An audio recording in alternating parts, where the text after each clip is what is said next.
So, a couple weeks ago, Cathay Pacific announced that they would be refreshing their first class offering. But before you get too excited, it's not like they're getting new cabins or anything. It's more along the lines of them refreshing their food, bedding, and other amenities. But it's still a significant change, so it's an excuse as good as any to spend an exorbitant amount of airline monopoly money on something that is otherwise kind of vapid. But you see, there is just this teeny weeny little issue, and that is Cathay Pacific mostly operates out of Hong Kong, the very same Hong Kong that is undergoing some minor civil issues. And that is why we're going to where we're going.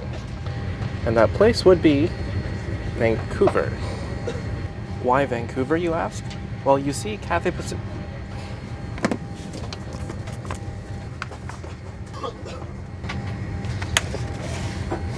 Well, you see, Cathay Pacific, they operate a daily flight from Hong Kong all the way to New York.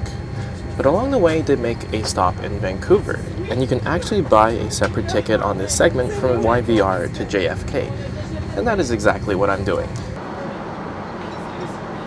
If you're at all interested as to how Fifth Freedom flights work, such as the one we're about to take, you should check out Bend Over Productions' video.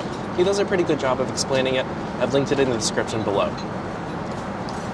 Anyways, after parting my ways with about 50,000 or so avios, I'm ready to be impressed.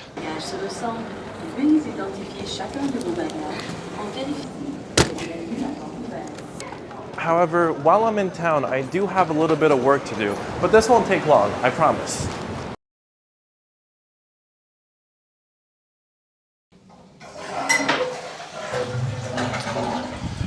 And that just about concludes all the business I had to do here. So let's head back to the airport now.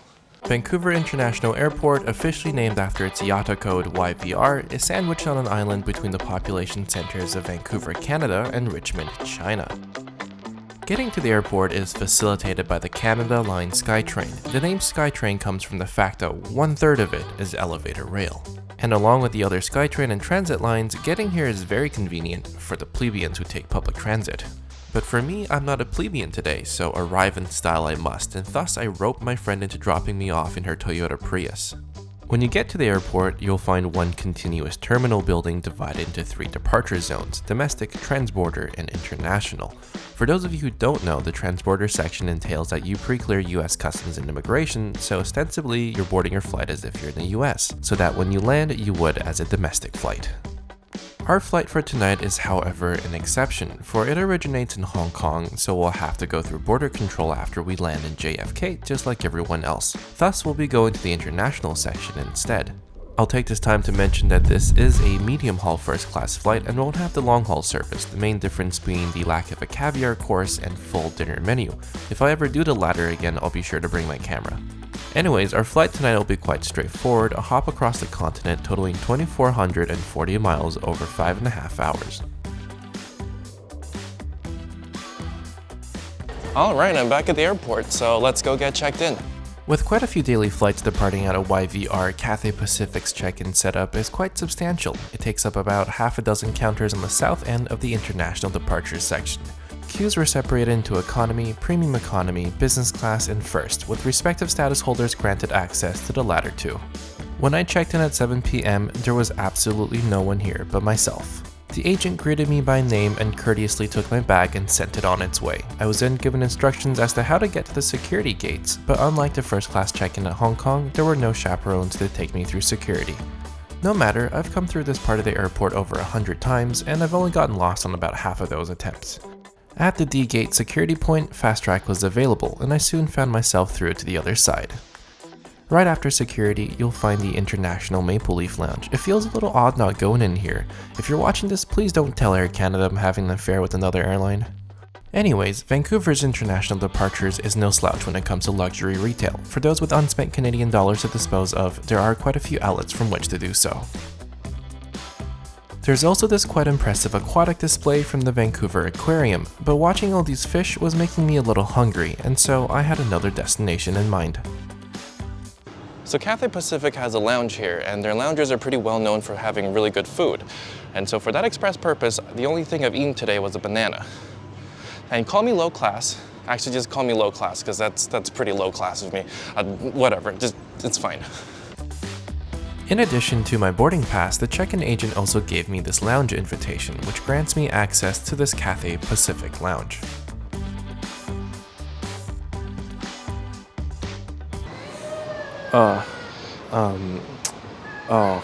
Geez, I really thought this one through, didn't I?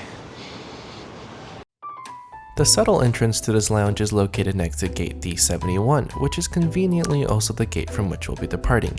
The space itself is actually one level up, so it requires an elevator ride. At the front desk, a super friendly lady welcomed and offered to show me around. I politely declined, for it is I who am about to show you around. Some say this is the nicest lounge in all of YVR, and I don't disagree. Although Cathay's lounges throughout their network almost all look the same, to their credit, they all look quite amazing. And the secret ingredient of all their lounges? A noodle bar. We'll come back to the actual noodle bar itself later, but first let me show you around. Let's start back here, where you'll find a self-serve bar, complete with all the tinctures and tonics you'll need to fix yourself a drink, whether it be alcoholic or caffeinated. On the other end, wines, both red and white, were laid out, along with a medium-rate champagne. Further out in the main space, the salad bar featured a spread of fruits, snacks, and other cold food options. Desserts were also available, both outside and in this fridge, and there was also another espresso machine and even beer on tap. Behind that, a small but elegantly adorned business center overlooked the apron. I suspect these are here more for vanity than productivity. In the center of the space was a spread of Canadian and Chinese periodicals and magazines. Alright, let's go back to the noodle bar itself. The menu was small, but definitely not lacking, and just like McDonald's, they featured all-day breakfast. In true noodle shop fashion, a selection of condiments were provided. I can vouch for the chili oil, it definitely did not hold back on the heat. After placing my order, I was given this puck that buzzes when my food is ready. And for my order, well, it was a weird combination of dandan mian and chicken risotto. Paired with champagne, it definitely made me reconsider my choices. Regardless, each dish on its own was really good. The risotto rice was a little hard on the inside, but otherwise creamy and flavorful. The dandan mian was, oh man, it was amazing. I'd say it's up there along with what the best noodle shops have to offer. It definitely hit the spot and made me a little sad that I wasn't going to China, having had a little taste of home. Sufficiently warmed up after a hot bowl of noodles, I decided to indulge in my favorite lounge amenity, a shower. Along with being beautifully appointed, these shower suites made me feel right at home thanks to the copious amounts of Aesop products on offer.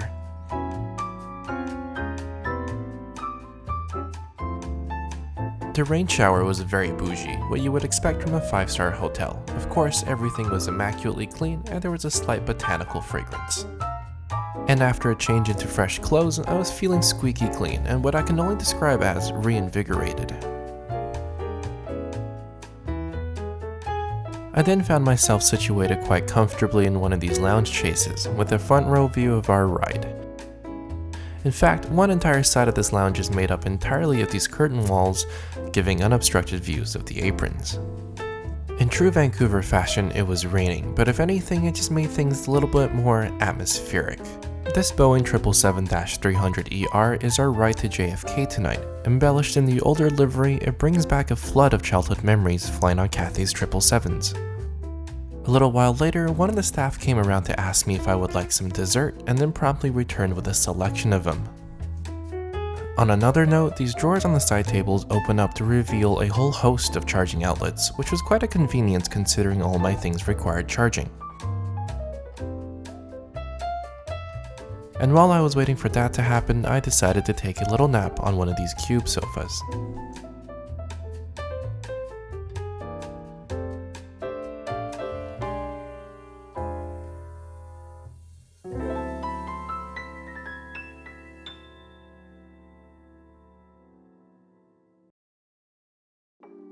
"10 minutes before boarding was slated to commence, I made my way down to the gate. Have I mentioned how YVR is my favorite North American airport?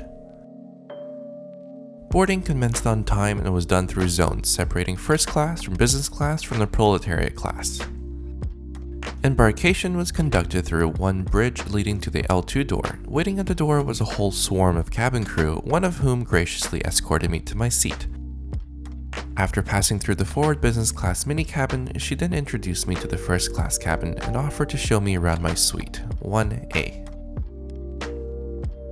Cathay does not have the newest first class seat, nor the most private, nor the most luxurious, but they sure as hell are wide. So wide in fact, I'd wager you can fit 2 normal sized human adults side by side on it, or 1 medium sized American.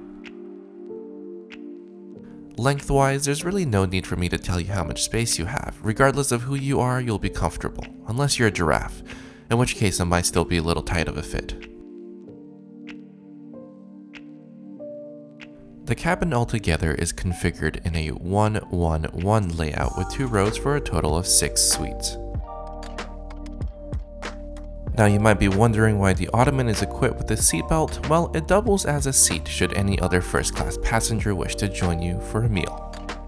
Upon boarding, I was provided with this sleeper set, which we'll look at later, and also all this stuff was waiting at the seat. This pillow mist in particular is a new addition to the service. I was then offered a glass of 2004 vintage Krug, and not being a lunatic, I happily accepted. Mom, I know you're watching this. Please don't call me spoiled. Love you. Oh, that's crisp. Let's now do a comprehensive suite tour, starting with the storage. There are no overhead bins, instead each seat has a sizable closet complete with clothes hangers. I'm 181 centimeters tall, or in units my American audience would understand, about 3.5 times the length of a standard AR-15 barrel, and there was no way I could reach the ottoman. The IFE screen was about 20 inches wide and featured a very high resolution display. It also slides out like this to give you a better viewing angle. It's also a great way to abruptly end a conversation should there be anyone sitting on the ottoman. And just below that is a cubbyhole for some literature and a bottle of water. Moving on to the aisle side, you'll find a reading light up here, and a rack for all your literature. And to once again illustrate just how wide this seat is, this partition comes down and acts as an armrest should you need it. It might look as if it opens up to provide some storage, but it doesn't. Down here you'll find 3 physical buttons for seat presets and lighting. Alright, moving on.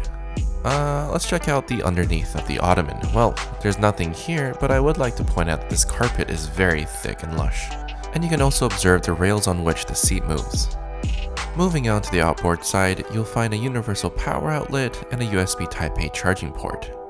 This entire shelf is finished in this warm wooden material, and as you can see, provides copious amounts of surface space. This little holder here is where they usually place a lilac or some other flower, but it was missing on this flight.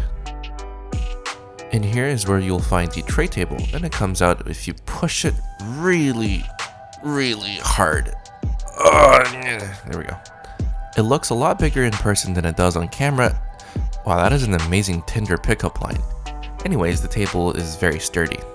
It's finished in the same wood as the shelf and is surprisingly heavy.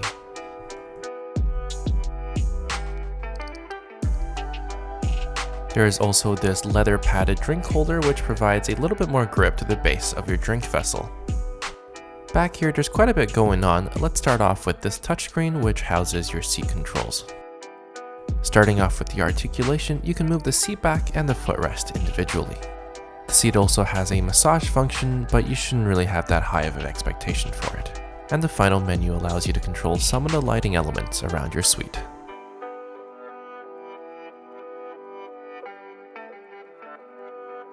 Moving on, there's this ubiquitous Panasonic IFE controller that's found on almost every other plane these days. And in here is another small cubby hole, perfect for storing the contents of your pockets should you not wish to lose them. And down here next to you is where you will find your life vest. Next to that are your headphone ports. And finally up here is another reading light. This seat does have 3 windows to itself, which is kind of ridiculous, considering Air France has 4. They are however not motorized, so it is 3 times the effort to close or open them. Like I've mentioned before, there are no overhead bins, meaning the ceilings are very high, giving an elevated sense of spaciousness. There are however no traditional individual air vents, there is only this vent over here. Although they're not enclosed, the suite's high walls make them very private. On top of that, if you're seated in the A column, you have no neighbor. Instead, there's only this wall that separates you from the B seats. On this flight, privacy wasn't really an issue considering there was only one other person in the cabin. Before long, we began pushing back, and can I just say having 3 windows is definitely not as good as having 4 when it comes to the view. If you're actually thinking that I'm complaining about having only 3 windows, then you should really go outside more. The takeoff direction for tonight was towards the east, meaning we had quite a long taxi, but you didn't hear me complaining considering the purser topped up my champagne.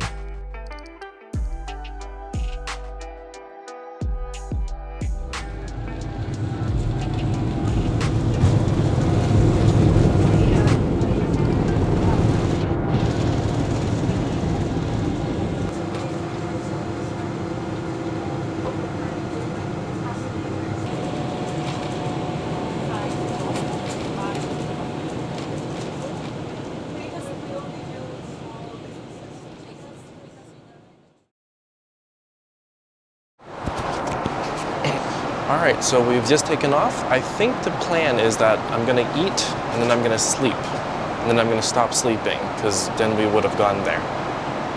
With that said, let me show you the menu. This is the first class supper menu, and it comes attached to this piece of wood. I don't quite understand it, but I do appreciate it. Given that this was an 11 o'clock departure, there weren't that many menu choices. With that said, all the dishes on offer did sound really good. In terms of drinks, Cathay's full cellar was on offer. I'm not incredibly well versed in the world of viniculture, but the wines that I did recognize were all superb choices. However, I didn't opt for a wine or liqueur to start with. Instead, I asked for a Cathay Delight. Made fresh on board, this kiwi smoothie brings back a lot of childhood memories for me. Ah, the good old days when they give you this in economy. Even though I didn't get an alcoholic drink, it still came with a dish of warm nuts, which were warm.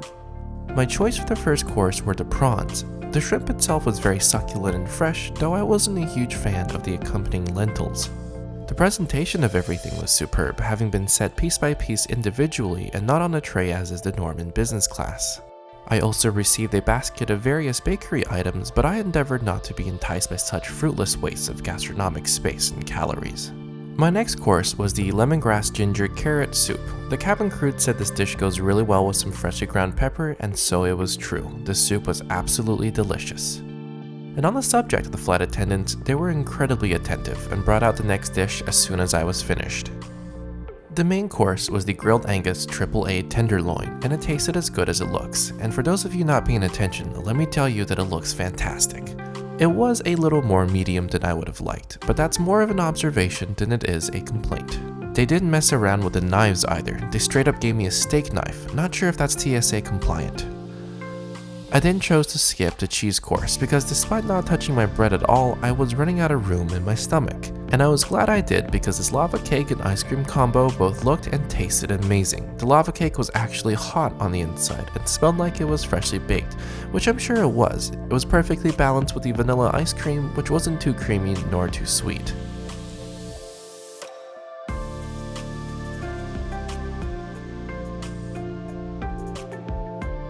While I was eating, I connected to the onboard Wi-Fi. The prices were an absolute steal, mostly because first-class passengers receive Wi-Fi access for free.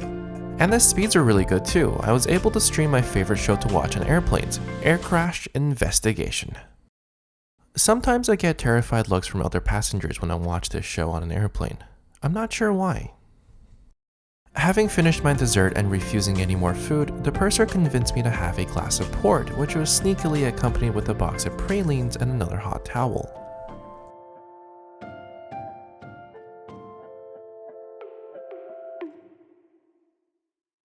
Let's have a quick look at CX Studio, Cathay Pacific's premier onboard entertainment system. First-class passengers receive these noise-canceling Bose headphones, which I believe are QC25s. They're probably the best you're gonna get on an airplane, but I still prefer my own QC35s, which are marginally better. The main IFT screen is large as you would expect and was touch-sensitive. The main menu is a little hectic, but everything was located sensibly where it should be. The in-flight map was highly interactive, allowing you to move around and explore the globe freely. There were also outboard cameras, although there was not much to see given the darkness outside. The media library hosted a sizable selection of both Western and Asian films, with new releases and permanent collections. Under TV shows, there were a ton of Korean dramas, enough to fill a bathtub to the brim with tears. Oh, and this abomination of a TV program. There was also a news section with newspaper articles, which is something you don't see that often. I think is kinda cool. The kids section was what you would expect, although I was curious to know what they think are children-appropriate music choices. I wish I hadn't asked. For the moms and dads out there was an extensive duty-free catalog and also a respectable collection of games. Also present are your standard array of passenger functions, such as enabling Do Not Disturb mode and notifying the crew as to if and when you would like to be woken up. In the end, I settled on watching Ad Astra, a well-reviewed movie despite having half the plot told through expositional voiceover. Ironic, isn't it, that I'm berating a voiceover in the form of a voiceover? Anywho, at this point I was ready for bed, but before I go change into my PJs, let's have a quick look at the Amenity Kit. The pouch this new Banford kit comes in is a lot nicer than the old one. Inside, the contents are still pretty much the same, albeit the Aesop products have been replaced with these Banford ones, and there's a distinct absence of a comb for the men's version. However, you do get an additional pillow mist, which is nice, I guess? Welcome to the bathroom. There's nothing particularly exciting here, it's not all that big. But it does have wood accents embellishing the walls to remind you that you still are, in fact, in first class. The toilet seat comes with a seat cover pre-equipped by the crew, and everything including the mirror is cleaned every time someone uses the bathroom. Bizarrely, there is a baby change station. I applaud anyone who flies first class and changes their own baby's diaper. There was also a trio of skincare products. Anyways, here's my bag of stuff to change into. Let's take a look inside. You get a pajama shirt and pants, another eye mask, and a pair of slippers. You know that thing that travel YouTubers do where they snap their fingers and magically change into their pajamas? Well, let's do that. Alright, here we go. I guess I don't have the magic. I'm gonna have to do this the old-fashioned way. So on these PYE pajamas, there's a little mandarin collar, which is a nice touch. But honestly, the Shanghai Tan PJs from a couple years ago were the best. I still wear those on occasion. Since there were only 2 passengers in the entire first class cabin, the crew made the seat behind mine into a bed while I was changing in the bathroom. And when I say bed, I do mean it. These seats may not be that new, but they are aging well. There's ample room near your torso so that your arms have room to flail around as you sleep. And it's more than long enough for even the longest of humans to lie straight. The new sheets and bedding felt incredibly opulent, and as advertised, they did do a good job of dissipating body heat so you don't feel too hot when sleeping. If you ask me what the difference between business class and first class is on Cathay Pacific, it would be this bed. In business class, you're paying extra to be able to lie flat. In first class, you're paying even more for a bed that is closer to that of a hotel's than an airline's.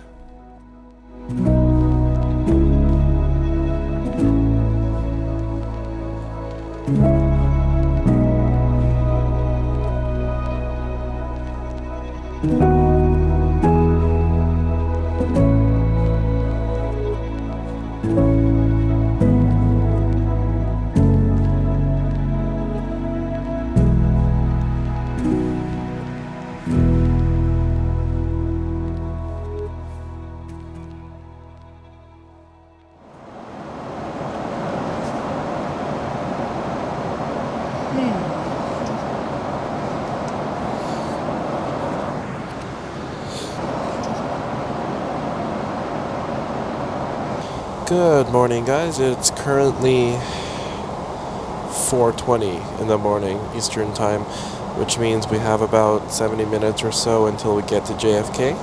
Despite the duration, that was perhaps the best sleep I've ever had on an airplane. I don't really know how it could have been any better. I guess there could have been a king-size bed. Okay, you know what? Let's put a pin in this conversation.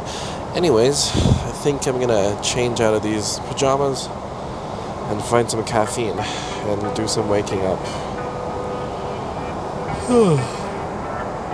Okay, well, that's it for now.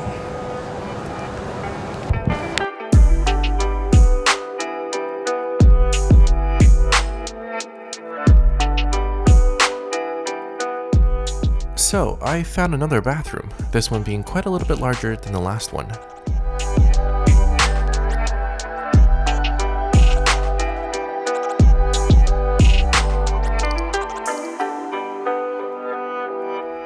This one also had hand towels.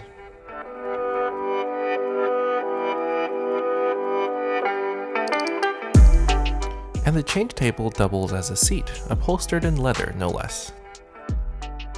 Overall, a very nice place to be.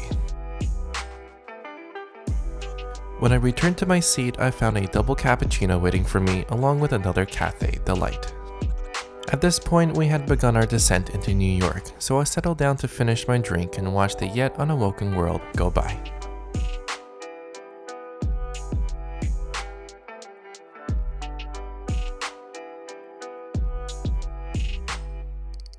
As we begin our approach into Kennedy Airport, I'll tell you what I think about this cabin product. Cathay Pacific has a great business class, and in today's world where many airlines choose to forego first class altogether, there needs to be a tangible distinction between business and first. One thing airlines do is provide better service in first class, and that is definitely the case here.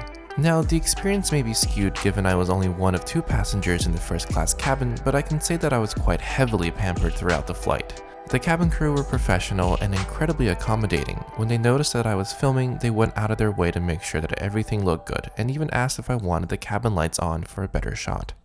Another thing would be the seat. Cathay's business class herringbone seats are no slouch when it comes to comfort, both as a lounger and as a bed. But these super wide first class seats are on another level. They were simply phenomenal. Absolutely phenomenal. They're not Etihad's apartments, nor Emirates suite class, or even close to Singapore's take, which is closer to a hotel room than an airplane seat, but they are still better than any business seat out there and most competing first class products. The food was also really good. Not the best airline food I've ever had, that distinction stays with Turkish Airlines, but nonetheless the presentation, portions, and flavors were all there. The purser did tell me that Cathay flights departing out of JFK are now being catered by Dough & Co., who are the same people who do the food on Turkish, so it's supposed to be noticeably better than the fare on this flight. One final difference between business and first would be the price. Now, business class tickets are definitely not cheap, but first class tickets are on a whole new level. Sometimes a one-way fare in first class on Cathay Pacific can cost about the same as a new Toyota Prius.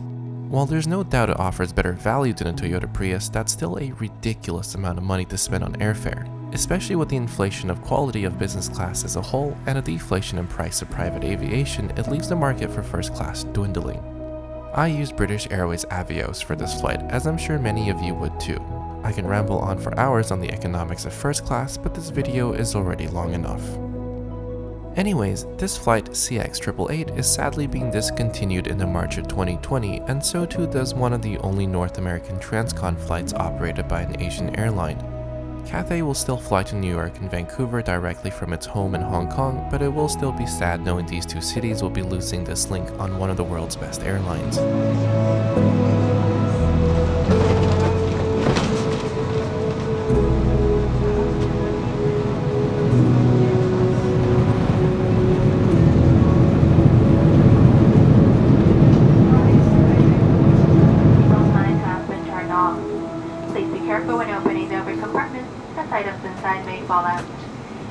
Take all belongings with you when leaving the aircraft.